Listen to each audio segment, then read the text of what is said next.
नमस्कार दोस्तों, आपके अपने चैनल आर के न्यूज अपडेट पर आपका स्वागत है। दोस्तों, ग्रुप डी के कर्मचारियों ने जो डिपार्टमेंट चेंज से संबंधित जो केस लगाया हुआ था उसका फैसला हो चुका है। तो फैसला दोस्तों कर्मचारियों के पक्ष में नहीं रहा है। केस नंबर जो 21,724 था उसका फैसला आ चुका है। डिपार्टमेंट चेंज के लिए पहले एक बार पोर्टल खोला गया था, लेकिन उसको पोर्टल को दोबारा से बंद कर दिया गया था। इसी पर केस लगाया हुआ था 21,724। 31 बंदों ने केस लगाया हुआ था। 31 बंदों के नीचे नाम भी दिए हुए हैं, हालांकि इनको पब्लिक नहीं कर सकते हम, क्योंकि जिस भाई ने ये पीडीएफ भेजी है उसने भी यही कहा था कि आप कृपया हमारे नाम शेयर ना करें। तो आप ये देख सकते हैं केस नंबर 21,724 था, 2020 के अंदर लगाया गया था। अब किस कारण से ये जो है केस रिजेक्ट कर दिया गया है ये आप देख सकते हैं। दोस्तों, यहाँ से आपको देखने को मिलेगा जो है ये एग्ज़ाम थे 10/11/2018 को, 11/11/2018 को इन डेटों की एग्ज़ाम हुआ था, और जो फाइनल रिजल्ट था 19 जनवरी 2019 को डिक्लेयर हुआ था। उसके बाद सभी को जो पोस्ट डिपार्टमेंट थे वो दे दिए गए थे सोशल इकोनॉमिक क्राइटेरिया और टोटल नंबर लगा के। उसके बाद जो था इस पे स्पष्ट लिखा हुआ as per the application process preference would be given by the candidate. जो प्रेफरेंस हमने भरी थी उसी के हिसाब से जो डिपार्टमेंट दिए गए, हालांकि ये कहा गया लेकिन ऐसा लग नहीं रहा कि ऐसे दिया गया था। तो जो हमने प्रेफरेंस भरी थी उसी प्रेफरेंस के बेस पे आपको पोस्ट और डिपार्टमेंट दिए गए थे। 15-15 प्रेफरेंस मांगी गई थी सभी की, और उसी के हिसाब से दिए गए थे, उनका ये कहना है। उसके बाद आप देख सकते हैं यहाँ पे आपको देखने को मिलेगा the applicant will not be allowed to change the preference change नहीं हो रही थी, और एज मेरिट के बेस पे ही जो है डिपार्टमेंट अलॉट किए गए थे। लेकिन 24/6/2019 को डिसाइड किया गया, गवर्नमेंट की तरफ से इंस्ट्रक्शन आई, स्टेट गवर्नमेंट की तरफ से यहाँ लिखा हुआ स्पेशल स्टेट गवर्नमेंट की तरफ से इंस्ट्रक्शन आई कि आप जो है डिपार्टमेंट चेंज के लिए एक मौका दिया जा चुका है, तो उसके लिए अप्लाई कर सकते हैं। यहाँ पे आप देख सकते हैं there has in been many request for newly joint person for change the department and post, और इंटरेस्टेड पर्सन शैल बी, ये 26/6/2019 से लेके और 10 जुलाई 2019 तक इसको मौका दिया गया, जो जो अपना पोर्टल खोला गया था, जो जो अपना डिपार्टमेंट चेंज कराना चाहते थे। और no permission of head of department shall be required for the apply. इसके लिए हेड जो आपके डिपार्टमेंट के हेड थे उसकी परमिशन लेना भी अनिवार्य नहीं था। उसके बाद डिपार्टमेंट चेंज किए गए, और उसके बाद क्या हुआ, उसके बाद जिन जिन कैंडिडेटों ने प्रेफरेंस भरी थी उनके डिपार्टमेंट चेंज हो गए। लेकिन अब इस केस पे उन्होंने स्पष्ट किया कि it shall be endeavour of government to provide the choice of post department, but it shall be subject to available of post. अगर पोस्ट अवेलेबल हैं और गवर्नमेंट चाहती कि गवर्नमेंट के बिहेव पर डिपेंड करता है कि मौका देना है या नहीं देना है।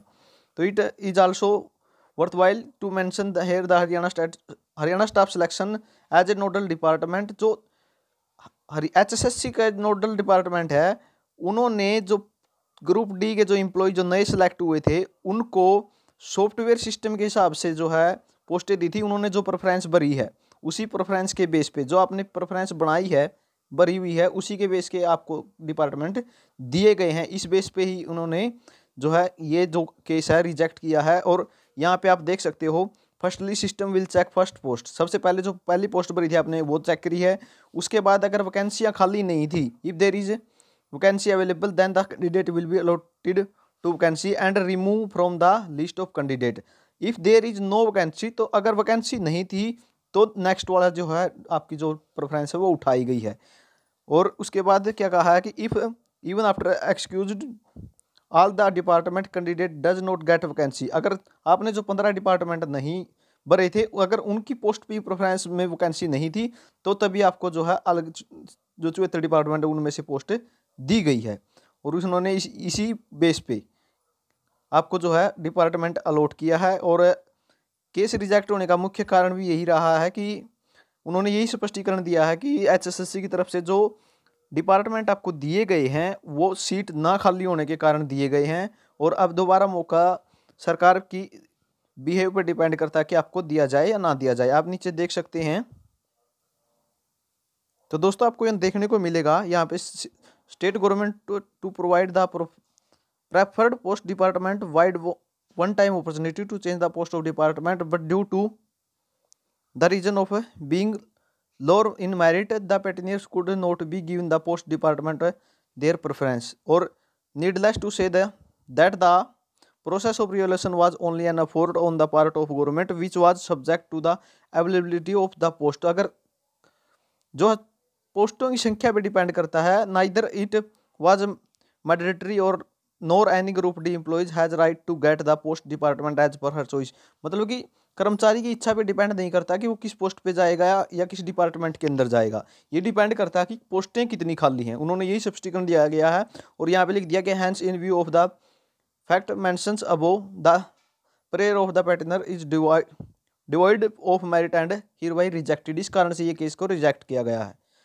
तो जो केस है दोस्तों डिपार्टमेंट चेंज से संबंधित, वो कर्मचारियों के पक्ष में नहीं आया है, केस को रिजेक्ट कर दिया गया है। हालांकि पहले एक बार उनको मौका दिया गया था, जो पहले जिन्होंने ज्वाइन किया था उनको मौका दिया गया था, लेकिन जो नए कैंडिडेट है उनको मौका नहीं दिया गया है, यही बोल के कि लो मेरिट के कारण भी जो डिपार्टमेंट है वो आपको डिपार्टमेंट दिए गए हैं, और साथ में पोस्ट पर भी डिपेंड करता है कि पोस्टें कितनी खाली हैं।